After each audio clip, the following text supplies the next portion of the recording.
We want to thank God for the opportunity again He has given us to share the Word of God. I'm Ibrahim Wandera, the pastor of New Life Church of the Lamb, Kamoja. We are situated in Kampala. I want to welcome our viewers and our listeners, wherever you are, whatever platform you're using.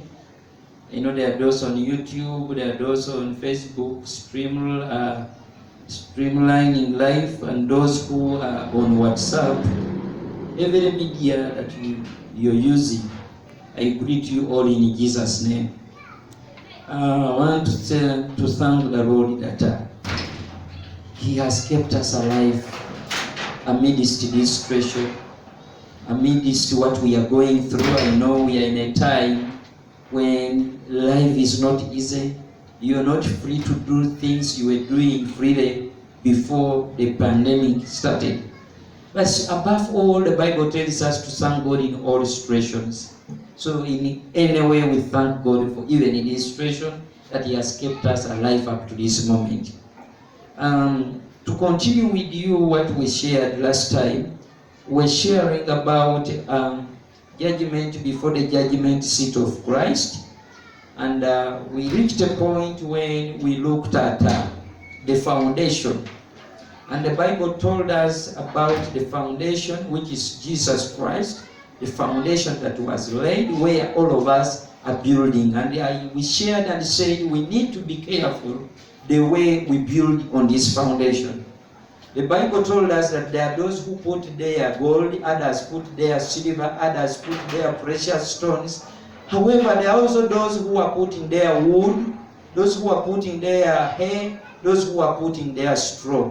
But the Bible again warned us that all this will be tested by fire. And I say, in heaven, during our judgment, there is going to be fire. This fire will not be for burning us, but will be burning our works. It will bring to manifest every kind of work that we did. It will check whatever we did when we were down here in the body, whether good or bad, as we say in 2 Corinthians chapter 5, verse 10. Now, last time when I was sharing, you remember where I told you that every man's works will be manifested, will come out. They will bring out whatever you and me did. Whatever I said, whatever you do with a true heart, a genuine heart, that is gold. It can be silver, it can be precious stones. But those things you do with the wrong motives, with the hidden agendas, those qualifies your work into wood, hay, and straw. So, why would I and you waste our time to accumulate hay, to accumulate straw, to accumulate wood, then you come proudly or walk in majestically when you're called upon to present whatever you did, and you expect to get a reward? It's like a story I've been told of somebody who had a brother in Africa. He went abroad to work. Like some of you guys who are listening to me, you're out there working. Now, this somebody went out to work. He would send money to the brother to construct a house. So he would even send money for different projects. And the brother was doing. Now, at the end, he told the brother that, I'm going to come back. And the brother was ready to receive. He even received him from the airport. He welcomed him. Then when the brother came, he told him, my brother, you have been nice to me. You are the one who educated me. You did everything for me. Now the house, he had sent him money to construct. He told him, show me where the house is. He took him to where the house is. And when the brother reached there, he told him, as a gift for what you did to my life, your contribution to my life, for helping me, I'm giving you this house as a gift. But this is a brother, when he was building this house, he was not faithful. That he would put there, he did show the work. where cement, where they required 4 sacks of, packets of cement, the bags, the guy just brought 3 or 2. Then he took others to his. He was building another house somewhere out of this one. Now the brother gives him something that he had done, after enriching himself. And he tells him, this is now your gift. They say, the way he looked, the brother got amazed, he was wondering, because he expected him to appreciate with joy. But the way he appreciated, there was no joy. Later on, that's when the truth was discovered, that the kind of work he had done was not worthy. It was substandard work. Now, I want you also to look into that whatever we are doing here on earth, if you do some substandard work, it will be tested by fire. That's what the Bible says. Every kind of work do it with a genuine heart. Do it knowing that you're doing it for the Lord. Don't do it like somebody who is wasting time. So the brother, I just pity him that the kind of house he was entering was a kind that would fall on him any time. Because he thought he was doing it for the brother, like you and me. At times we do it thinking we are doing it for others, not knowing that we are doing it for ourselves. Now see, when the fire is testing every work, that whatever you did, you see fire testing it. How will you look on that day?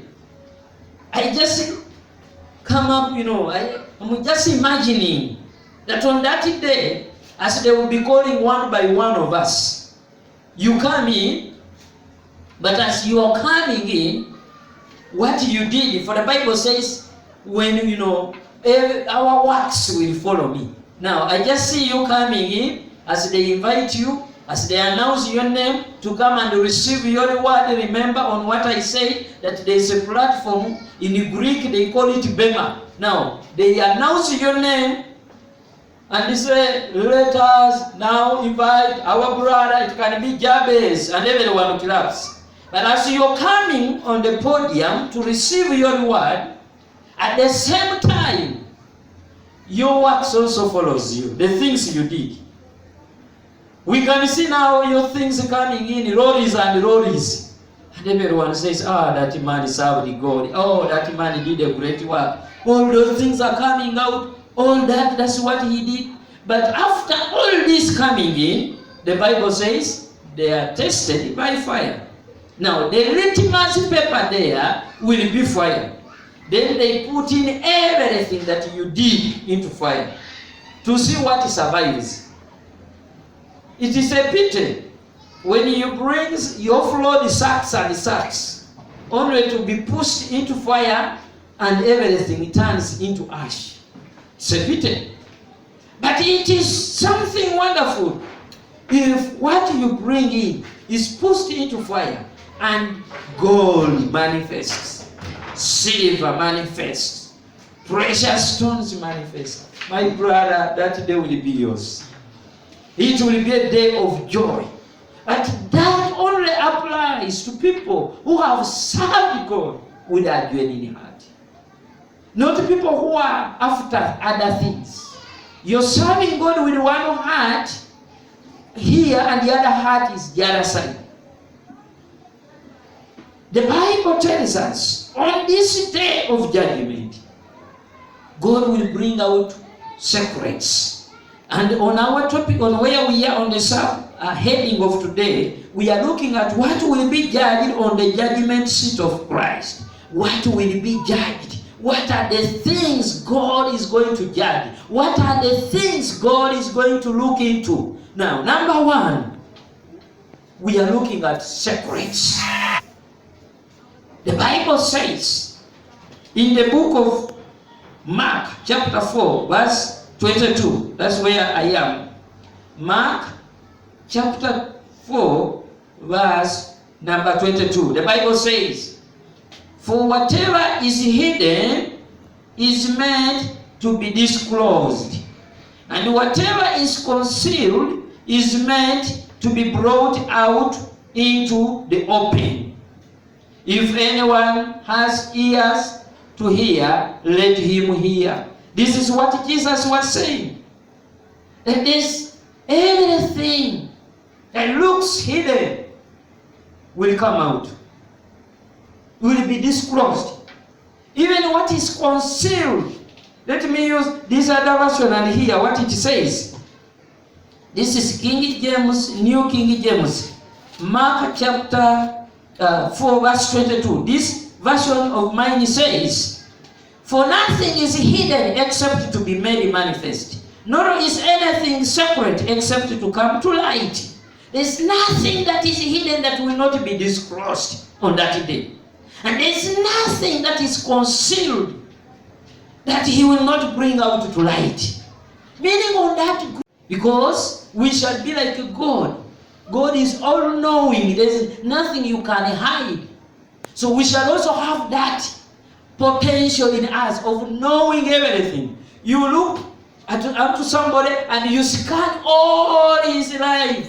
You see whatever he did, all what is behind him. We shall have that ability. So there's nothing that will be hidden. There's no secret that will be hidden. We shall see the life of everyone, how he lived his life when we are down here. Now, my brother, my sister, what is it that you're hiding in your life? Which secret is that? That will not be revealed. What is it? I told you the other time that our judgment down here is not fair. I told you, somebody who has aborted 70 times can be judged righteous. But somebody who has produced 3 kids and they are tangible, they are seen, he is condemned. They say this one committed adultery, this one fornicated. Not because we are not seeing the child of the other one, we condemn this one. That's why our judgment is not fair. Because this one aborted, no one saw it, they take him as righteous. But in heaven, all those secrets will come out. There is nothing that is hidden that will not be disclosed. There is nothing that is concealed that he will not bring to manifest, that will not come out. So, my brother, my sister, let us live an open life. Let us not hide anything. If there's something that calls for repentance, repent. You don't need to hide. Don't live a life, a hidden life, with hidden agendas, with hidden things, please. The Lord sees everything. He sees even what is hidden in the darkness. He sees even what is hidden in the hearts of men. And that's why the Bible is saying everything will come out. Everything will be revealed. There's nothing that will be hidden. Let us continue to read it. The Bible says in the book of Romans, chapter 2, verse 16. Romans, chapter 2, the verse is 16. Hear what the Bible says. 2:16. Yes, I'm there. This will take place on the day when God will judge many secrets through Jesus Christ, as my gospel declares. This is Apostle Paul saying that all these things are going to happen on the day when God will judge. So on the day of judgment, all secrets of men will come out. There's nothing that will be hidden. That's why he's saying they will judge many secrets through Jesus Christ, as my gospel declares. My brother, what is it that is hidden in our lives? We move, we walk, we do things, but people have their secrets that you may not know. There's a story I was reading this week of a family that had it was a pastor's family with 2 children. A boy and a girl.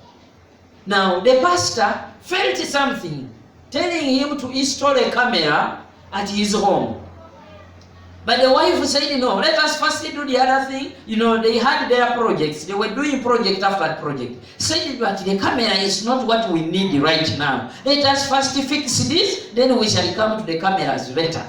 But the man, when he was at church, that in counseling, he felt the issue of the camera coming heavily on his heart. So he decided to come and bring somebody to make a quotation. Finally, he installed the camera without the wife knowing. The wife came home and found the camera. Then he said, but why did you do this? We had agreed. Why did you go against our plans? The woman started quarreling. But the pastor kept calm. That after 2 days, they called the pastor and told him, can you come home? The pastor rushed home. Reaching home, he found, when they were an ambulance, it was police, ambulance, they even called the woman also to come. And he saw them carrying a dead body from his house, taking it in the car. And he was wondering, what is it? Finally, he comes in and the police tells him, they did not want to tell him that your daughter is dead. But they asked him, when they looked at the way the girl had died, they knew there must have been something done. Because they found a cloth in the mouth, meaning they struggled, the girl was strangled. So they knew, being strangled, that must have been somebody who came in. They asked him, do you have cameras in your house? He said, yes. Then the police told him, take us to where the control room is. They went there. They looked at the cameras. They saw somebody, a younger boy who was used to that family. He was a friend of the brother of the sister who had died. So they looked at everything. They saw, how he came in, how they started chatting, how they were looking on things on the phone, how finally he turned against the girl, raped her, and killed her. And then they asked him, do you know this boy? When the man looked at the camera, he said, yes, I know him. They told him, can we get him here? This is a boy who was even going to the same church where this man was pastoring. They told him, do you know? Can you get him? Do you have his number? They got his number. Then the police told him that what do you do? Just call him and tell him I'm at church, in church office. Because the boy came and did all these things because the man was at church. So like something has not happened, just call him and don't, in a calm voice, don't even cry, don't be sober. Sober up and call him. Tell him to come to church and meet you, that I want to see you. Call him in a good way. So pastor calls the guy picks. He said, oh, my boy, where are you? He said, Pastor, I'm home. Is there anything? He said, I wanted you to come and do for me some work here.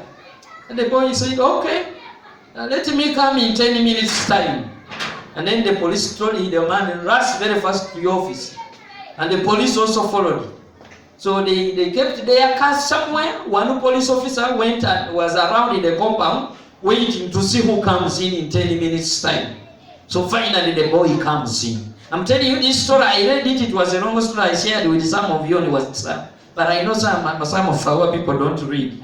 So this long story says, finally, the boy comes in. And as he came in, police also comes in and crosses him and arrests him.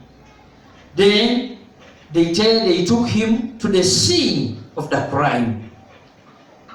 And as they were taking him, police in normal way, they started beating him so that he reveals, he does not hide. Now, they reach the place, they tell him, tell us what you did. He denies. When he denies, they take him to the camera and show him, who is this one? Do you see that person? They showed him everything that he was doing. How he strung, how first he approached, how they narrate, how they talked. He sat in the other chair, this girl was in this other chair. They were all on the phones chatting. Then finally, how she came in the seat where this girl is, how she started touching the girl, how finally he raped the girl. After raping the girl, how she went to the other side, she had a chemical. He first sprayed that chemical, to confuse this girl, raped her. After that, after raping, he killed the girl. Because he knew the girl will reveal that he came there and raped her. So he decided to kill the girl so that no one knows. That's what they call to kill evidence. But after how he did everything and closed the door and moved away, he went and did this when the maid had gone to the market to buy things. So even the maid, at that time they had already arrested the maid. When they came and they found the girl dead, they arrested the maid as a suspect. But now, this investigation of the camera now brings out what was there. The scenario, how it was. How they interviewed it is a long story, I'm not narrate everything. How they asked him why he did all this. He said this family, and this family had been there for him. This was his closest family friend. The family, I hear the family was a close, family to their family. And the mother of this girl had even bought the clothes he put on to commit this action. This cloth had been bought by the mother of the girl and given it to him.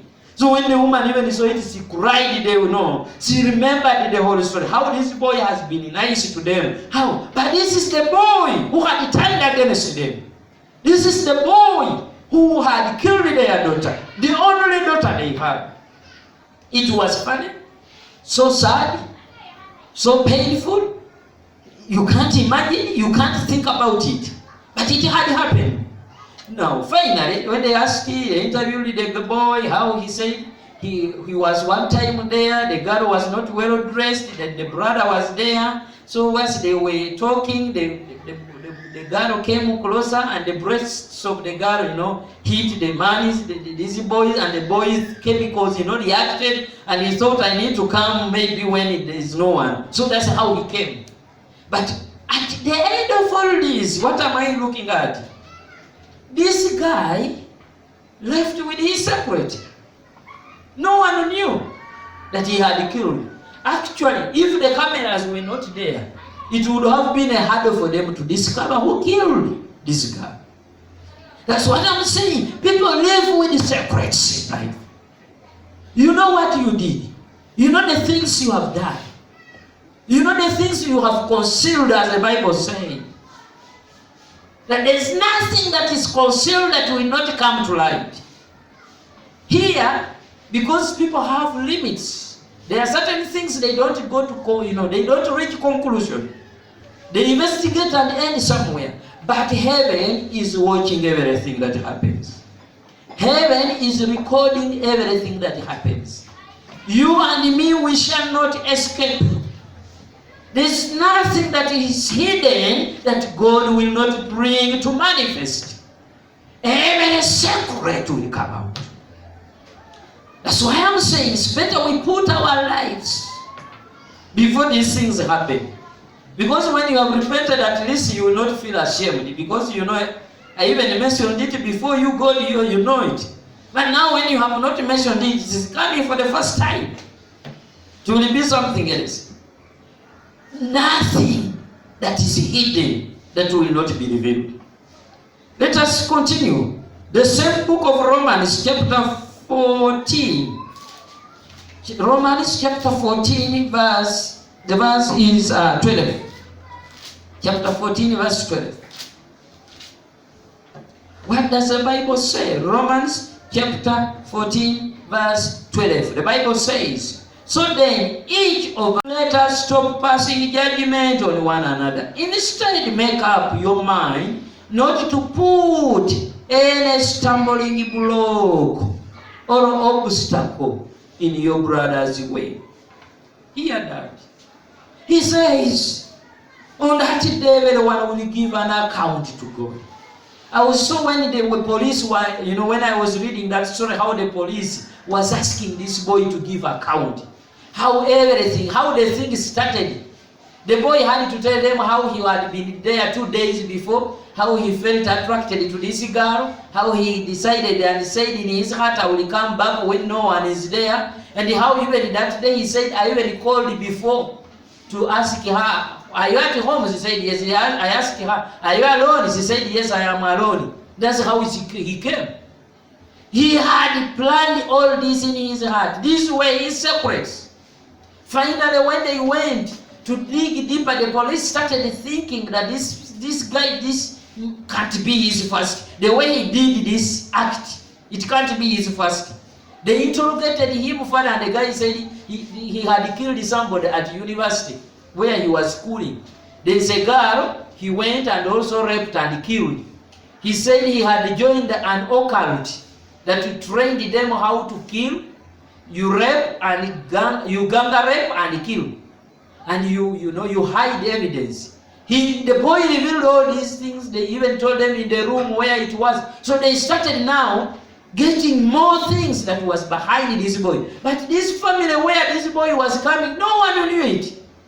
No one knew that this guy had entered into an occult. He had joined an occult.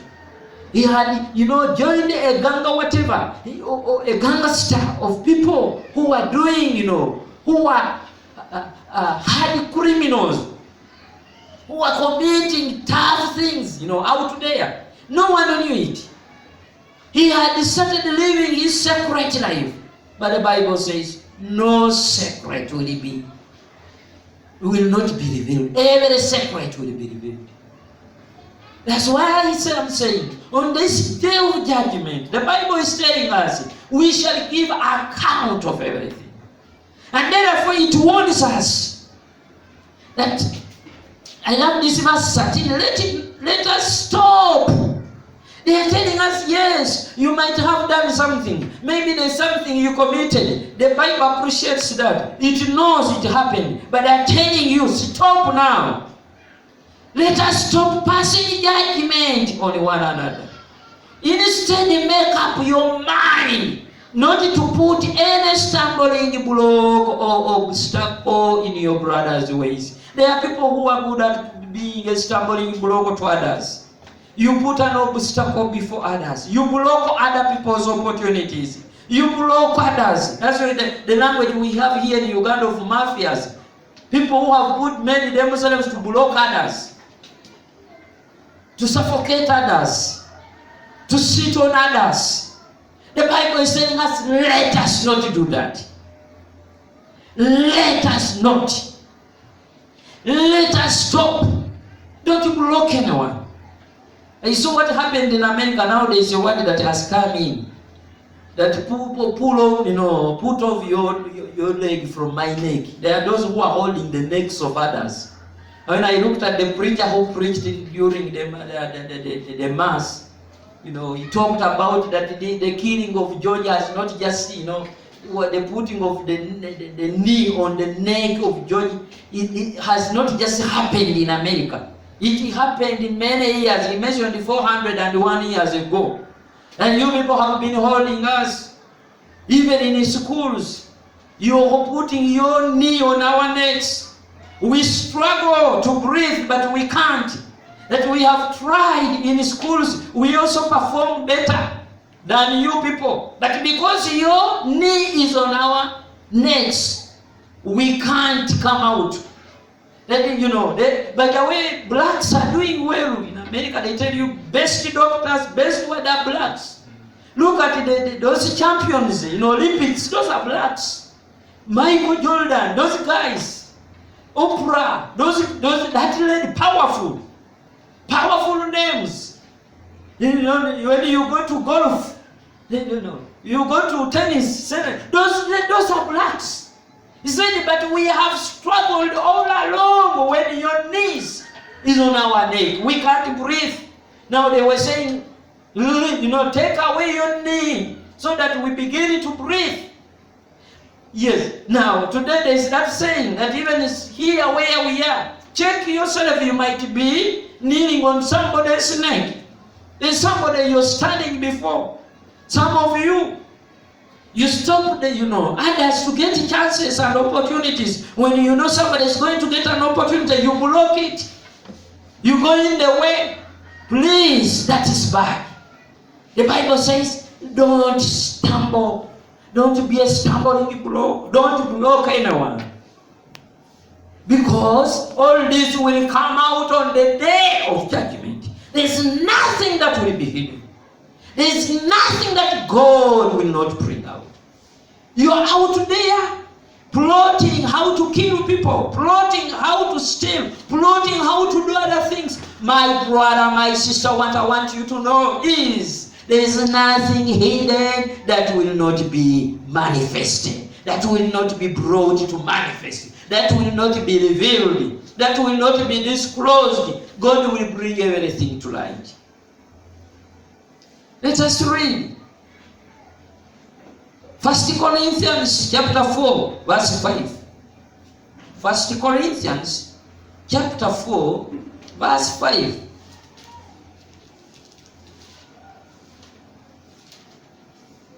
First Corinthians chapter 4, the verse is 5. The Bible says,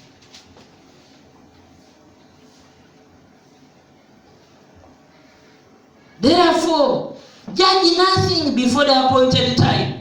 Wait till the Lord comes. He will bring to light what is hidden in darkness, and will expose the motives of all men's hearts. Motives of all men's hearts. At that time, each will receive his praise for God. Hear that, my brother. That on that day, they are telling us not to judge before the appointed time. That wait until the Lord comes. He will bring to light what is hidden in darkness. And will expose the motives of men's hearts. He will expose the motives of men's hearts. What is that? What is hidden in your heart? What is that motive? I normally share my story. And this is what is happening. Many people are serving God with the wrong motives. Some start churches to make money. They take it as a business. All those motives will be exposed. My brother, my sister, you will wonder that day. Those who serve God for other things. There's a pastor who told us a story of a brother who joined the church.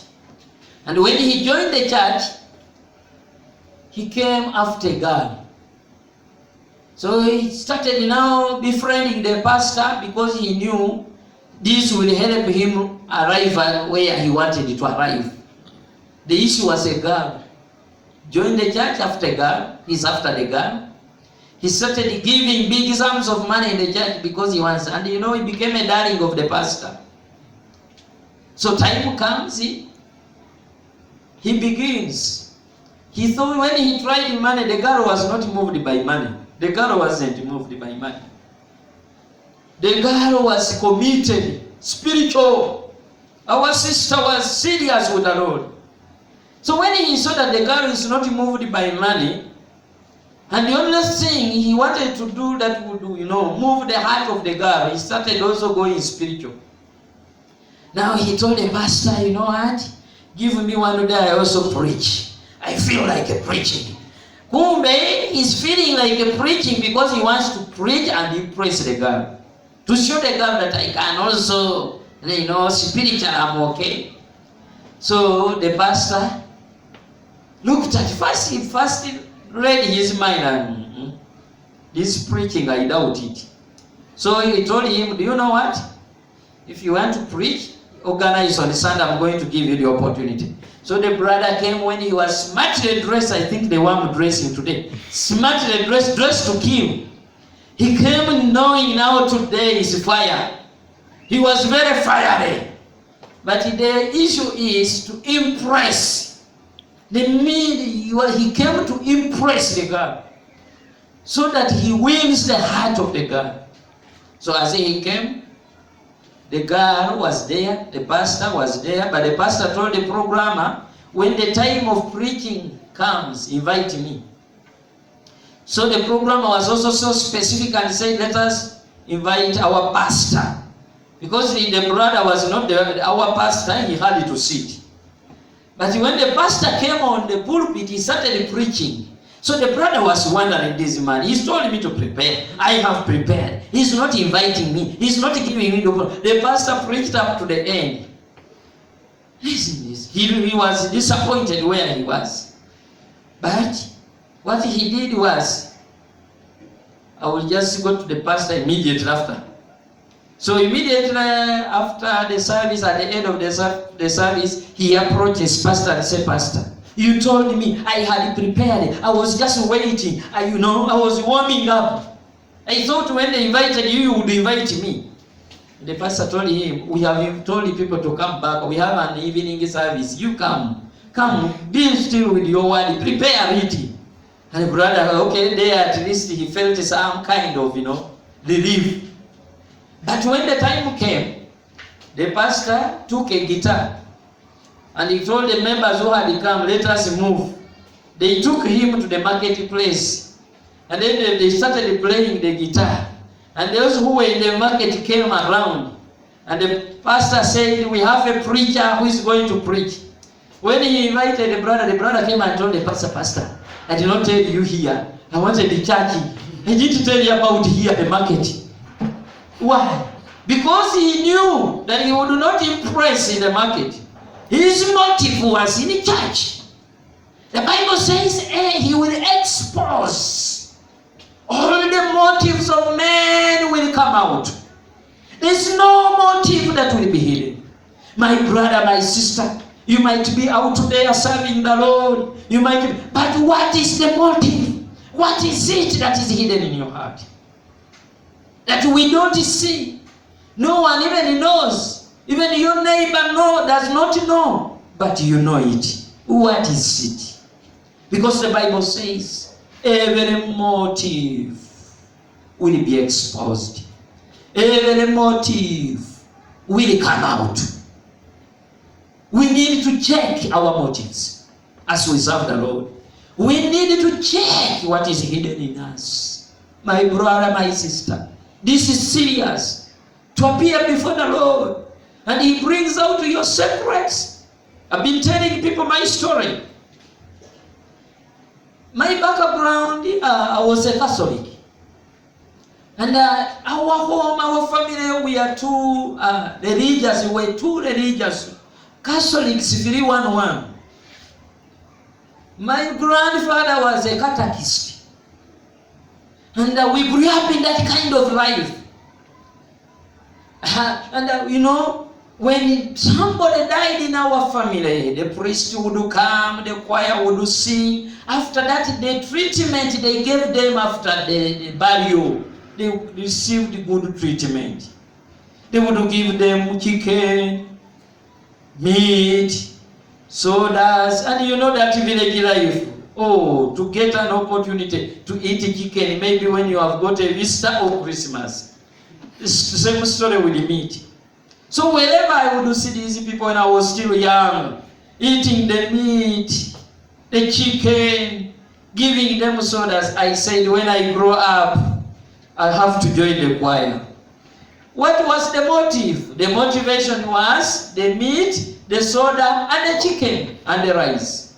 I would see those things as a younger small boy and admire.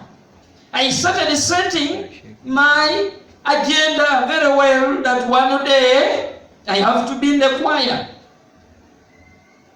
Don't you know when you're still young, your goals keep on changing. Those ones were one of my goals. I had many goals.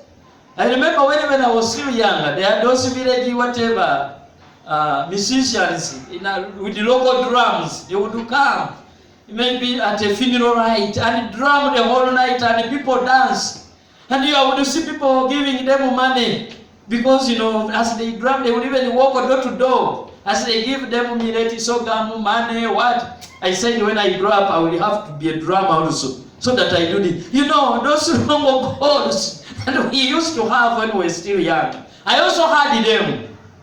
But this one of the choir, I had it at heart.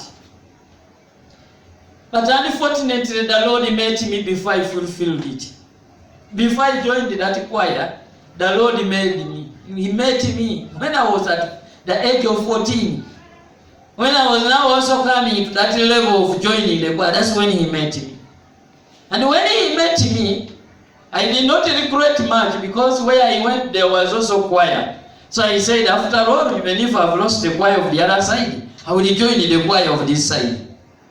When I joined this way, I joined the choir. But what was the motivation? The other mind was in me. And as I joined the choir, we shall be invited during burials. We shall be invited. And we shall be given those high places. We shall sit there. We shall eat chicken and meat and sodas. We shall be respected. You know how religious people are respected. Some of you are there because of those respects and honor. My brother, that is rubbish. This glory we are going to receive when we are before the Father. Don't die because of earthly glory. This glory is taking you nowhere. As I talk, the president of Burundi is dead. He even died before handing over power. Here, these things end. They have a time frame. They are limited. But there is a heavenly glory which is not limited.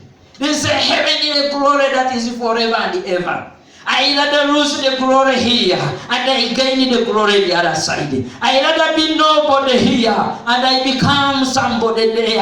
I rather be nothing here and I'm something the other side. I rather be a zero here and I be a hero the other side. My brother, life here is nothing. Is nothing. So I joined the choir. But God is so amazing. When I joined the choir, I was waiting to hear of somebody dying. You know, just think of that motive somebody has. Because I used to see in our religion how they used to treat the choir and the priest. They would give them, places of honor. They would give them food, nice things. So I was also waiting. I said, when I get saved, that will be one of the things. Now, I reached there. I started hoping somebody should die, and we are invited, and we can sing. So when I was in the choir, as I was there looking around, no one died. Just to see somebody now praying a prayer, somebody to die. Finally, somebody died. We went. Here we were in the choir. My motive was still there. I came with the other wrong motive. I'm there. We sang, we drummed, we buried. To my disappointment, the local pastors and singers were not treated like the Catholic priest and the choir. There was no food for us. They told us, since we are brethren, the food which is there, we give it to the visitors who are not born again. So that we preach to them through the food. We do a good action to them. So I lost the food. All the food was given. But I think Jesus was targeting my motive because it was wrong. He wanted to fine-tune me. He wanted to correct me. He wanted to contradict with my motive so that I discover myself that I had wrong motives. So there are people who are serving God that way. You came in church, but you have your wrong motives. You came after something. You are in church seated, you're dancing, you're singing, you look so committed, you look so serious. Kumbe, the seriousness before God is zero. Why? Wrong motives. We go to heaven and they will reveal all these motives will come out. We better change our motives. What is that is hidden? I want to conclude. What is that is hidden in you? What are those things you're holding in your heart that no one else knows? but you know by yourself. They are the driving force for you to do whatever you're doing. In church, we might be praising you as a good giver, yet your good giving is a hidden agenda for something else. We may take you as somebody who is serious, committed, every time in prayer, but with a hidden agenda. Church, let us check our motives. Some people are serving God, but their mind is on money. Others women. Others glory. Others respect. You want to be honored. You want to be called that title. My friend, that title ends here. The honor will end here. You will not go with that honor. The honor of the other side is far different from the honor here. Let us work for heaven. Let us get determined. Let us change our motives, our secrets, the hidden secret. Like I was in salvation, as I've told you in my story. But my secret was to eat well. Better change your secrets. Let us refocus. Change the way you have been focusing on things. We should look at Christ Jesus, the author and the perfecter of our faith. I want to pray with you. You know what is hidden in your heart.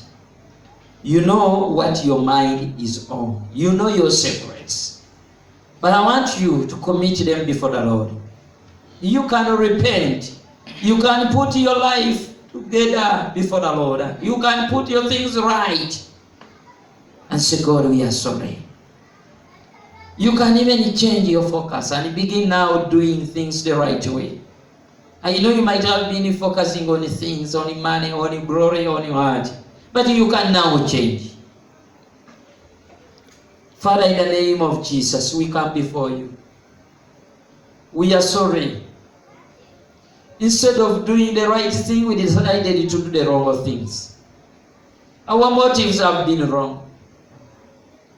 We have secrets that we are keeping in our lives that no one knows. Even the pastor does not know. Those around us does not know. But we have known your word says no secret will not be brought to light.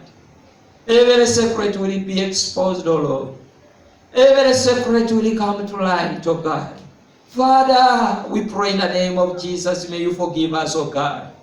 Forgive us about our secrets, the secrets of our hearts, the motives of our hearts, the hidden things in our lives that we don't want other people to know. We fear people instead of fearing you, O Lord. Forgive us, King of glory. Today we give in to your will, O God. And we pray that you purify us. We pray that you cleanse us, O God. We pray that you change our hearts, O God. The way we perceive things and the way we see things, O God. May you change us, mighty one of Israel. Today may we start a new journey. A journey of sincerity. A journey of serving you with an open heart. A journey of serving your God without any hidden motive, oh God, so that your name is glorified. I ask you in the name of Jesus to help my brethren, those who have been listening and those who are going to be listening to this, to the audio, those who have been seeing us, oh God, live. Help them, King of glory. Purify us and make us to live a life worthy of the calling we were called, oh God. I pray, my Master, in the name of Jesus, for the rest of the brethren, those who are going through hard times, those without food, those who are struggling, those who are sick. Oh Lord, may you meet each and every one at the point of need, oh God. Surprise them as a loving God, as a good God. Do them well, oh God. Help your people. Father, in the name of Jesus, do good to your people. And we pray as a church that this lockdown will be lifted, oh God. so that we get our time together and fellowship and worship your name and glorify your name. We thank you and we bless your holy name. I pray for those, O King of glory, who are stressed up because of jobs. There are no jobs, oh God. Maybe some were told not to go back. Maybe some, their salaries have been cut. Oh Lord, stand with them, oh God. Stand with them, oh God. I know you are a God who opens a way where there seems to be no way. Open for them a way. A way that will help them, a way that will feed them, a way that will pay their rent, oh God. A way that will make them live a happy life, so that your name is glorified. I thank you and I bless your holy name. In Jesus' mighty name, Lord, I pray and I believe. Amen. Thank you, Jesus. Thank you, God.